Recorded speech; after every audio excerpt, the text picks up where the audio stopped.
right, well here is our first section talking about permutations.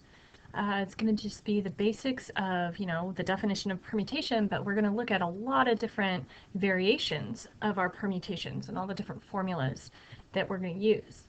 So first of all, what is a permutation? It is just an ordered arrangement of objects. So if you have a group of objects and you want to rearrange the order that they're in, every time you rearrange the order, that is a separate permutation. So for example, we have these 4 objects, 4 letters, in fact, A, B, C, and D. That right there, A, B, C, D, is one permutation of those. But if I start rearranging the letters, like A, B, C, D, A, D, B, C, D, C, B, A, all of those are different permutations. So what we're going to try to do is come up with a way to calculate the exact number of permutations given a set of objects without actually having to write out every single permutation. And in order to do this, we are going to use the fundamental counting principle. So remember when I said anything that has fundamental in it, it's a big deal, right? So the fundamental counting principle says that if you have an event, whatever that event is, and it occurs in m different ways, then you have a second event that either happens at the same time or right after it, and that event can occur in n different ways. Together, the two occur in m times n different ways. So you would find the product, and that would give you the total number of outcomes, I guess.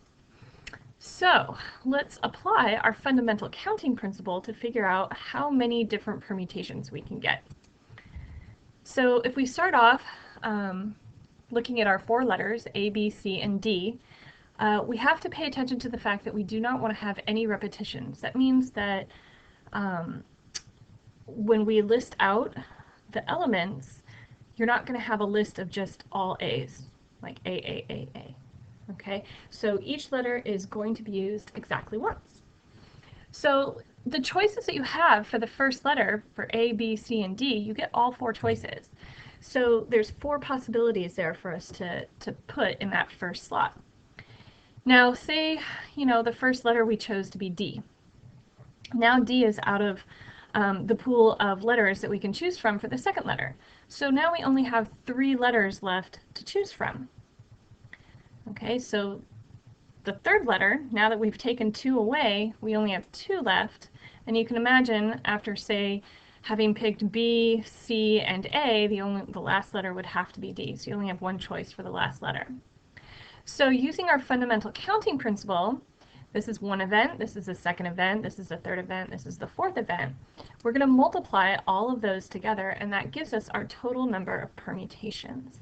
So in this particular example, there ended up being 24 different permutations of those 4 letters.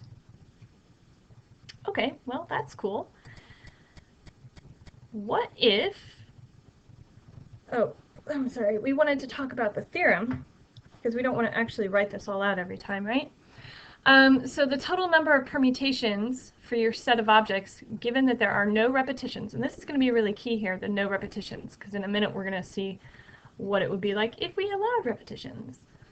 So what we're going to do is we're going to take the number of objects, n, and take the factorial of it. So factorial means that you start off with this number n, and you decrease it by 1 each time, multiplying by that number all the way until you get to 1. So for example, 5 factorial, you would write that as 5 times 4 times 3 times 2 times 1. Don't multiply by 0, because if you multiply by 0, everything's going to turn into 0, right? So you stop when you get to 1. Now the nice thing is, on your calculator, if you have a scientific calculator, it should have the factorial button on there, and it might be a second function or a shift function that you would have to do.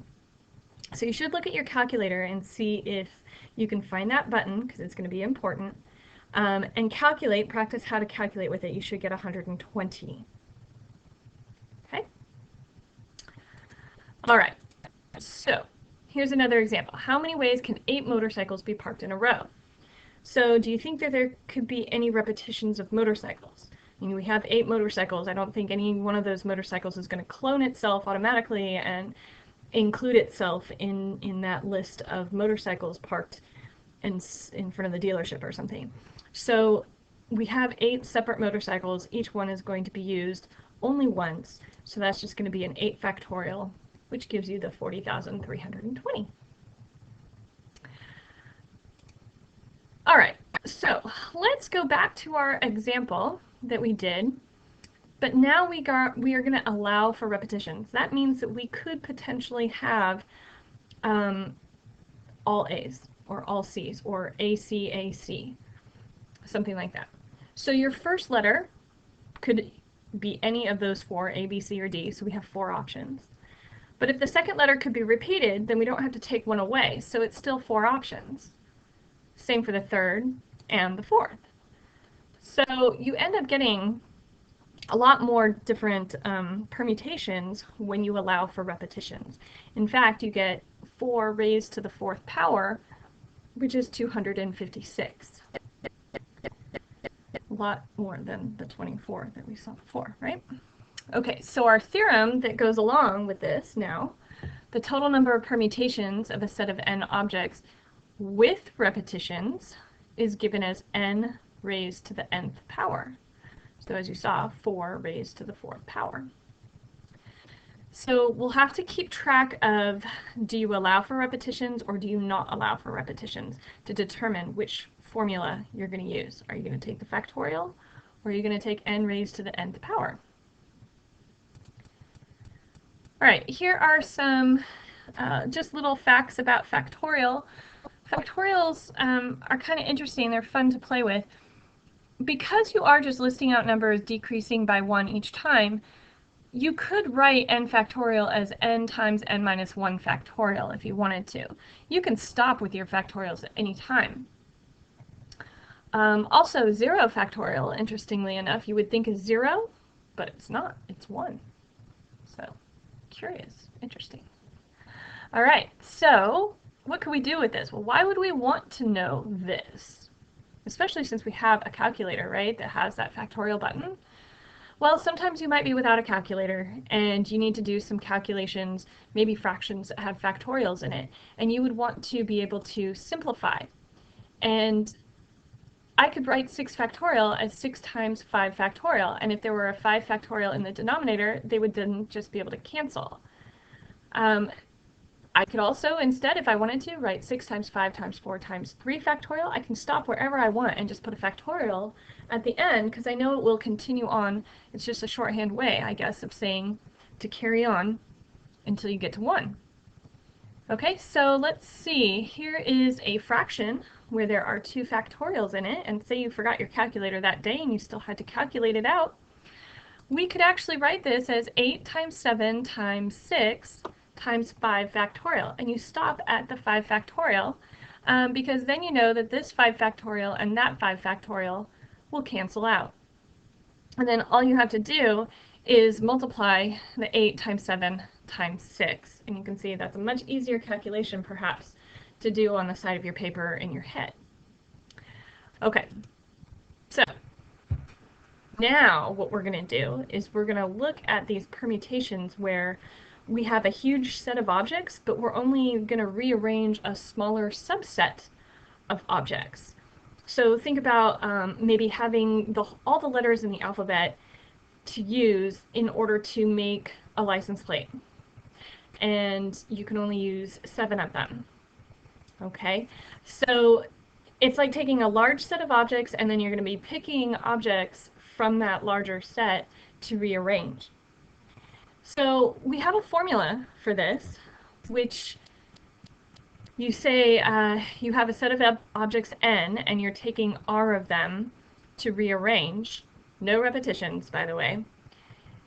It's given by this fraction of n factorial over n minus r factorial. And we write it symbolically here, shorthand, as NPR. And in fact, your calculator should have an NPR button on it. And you should check it out and figure out how do you enter in information. Do you hit N first and then the button and then the R? Or do you have to hit the button and then the N and the R? Do you hit the N and the R and then the button? Do you have to shift? You know, figure it out. So here's an example. If you had 6 letters and you wanted to make arrangements of 4 letters, how many arrangements can you make? So we have 6 letters total, and we wanted to rearrange 4 of them. How many ways can we rearrange those 4 letters? And the letters could change, right? It doesn't have to be the same 4 letters. We got 6 letters to choose from. So that would be the 6p4, which when you put it into the factorial form would be 6 factorial over 6 minus 4 factorial, or simplified down to 6 factorial over 2 factorial. Once you've written it in factorial form, you can either evaluate it at this point, or you can use the calculator to figure out what 6p4 is, and it comes out to be 360. So I would suggest checking your calculator of how you enter in 6p4 and see if you get 360. And when you get 360, you know you've got it right. All right, we're almost done, folks. Hang in there. Here's another problem. Say a teacher wants to write an ordered 6-question test from a pool of 10 questions. How many different forms of the test can the teacher write? So say I have 10 questions to choose from, and I'm going to list out 6 of those 10 questions, but they could be in different orders. In fact, I'd probably want to make them in different orders to make different forms. Okay, so how many different forms of the test could I write? So I'm going to take 10p6, which is 10 factorial over 4 factorial, and that comes out to 151,200 different forms. I would never do that.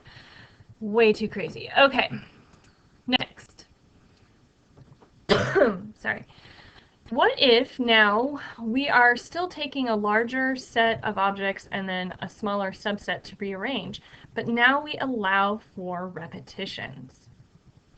Okay, so if we allow for repetitions, our formula is going to be n raised to the r, which is very similar to the n raised to the n. In fact, it is really kind of the same formula. It's just that because the number of objects here are that we're going to be rearranging is not all of the objects in our initial set. It's going to be r for the power instead of n. So let's take a look at this. We all need to get really good at understanding what a deck of cards entails. There are 52 different cards in a standard deck of cards. We're not going to count the jokers. And those 52 cards are broken up into 4 suits. You've got hearts, diamonds, spades, and clubs. And then each of those suits has 13 different cards. And we've got numbers 2 through 10, and then we have a jack, a queen, a king, and an ace. Okay, so if you've never played cards before, I would suggest you go get a deck of cards and take a look at them. So right now, what it's asking is how many 3-card arrangements can be made by selecting the 3 cards without repetition and with repetition. So we're going to compare and see what the difference is. So without replacement, that means that you're picking out the card and then leaving it on the table, and then picking out another card, and then picking out another card. So you're not putting your card back into the deck of 52 to choose again. So without replacement means that we do not have any repetitions. So we end up doing the 52p3. And when you calculate that out, you get 132,600 different arrangements. Okay, now if we are using a replacement, so we can pick out our card, say the card was the, I don't know, Jack of Spades, and we look at that and then we put it back, and we look at it and we pull another card, we could potentially choose the Jack of Spades again. So this is going to be the 52 raised to the 3rd power. And that's going to be 140,608. So yeah, it's a lot more, but in the grand scheme of things, really not. Okay, so that's it for our first look at permutations. Hopefully that wasn't too bad. There is a lot of information here, a lot of formulas that you need to keep track. Maybe make a little note card or something that has all the formulas with repetitions, without repetitions, the entire set, taking subsets, whatever, to keep with you to reference while you're doing your work. Or maybe you've taken notes and that will be good enough. Okay, that's it for now. Bye-bye.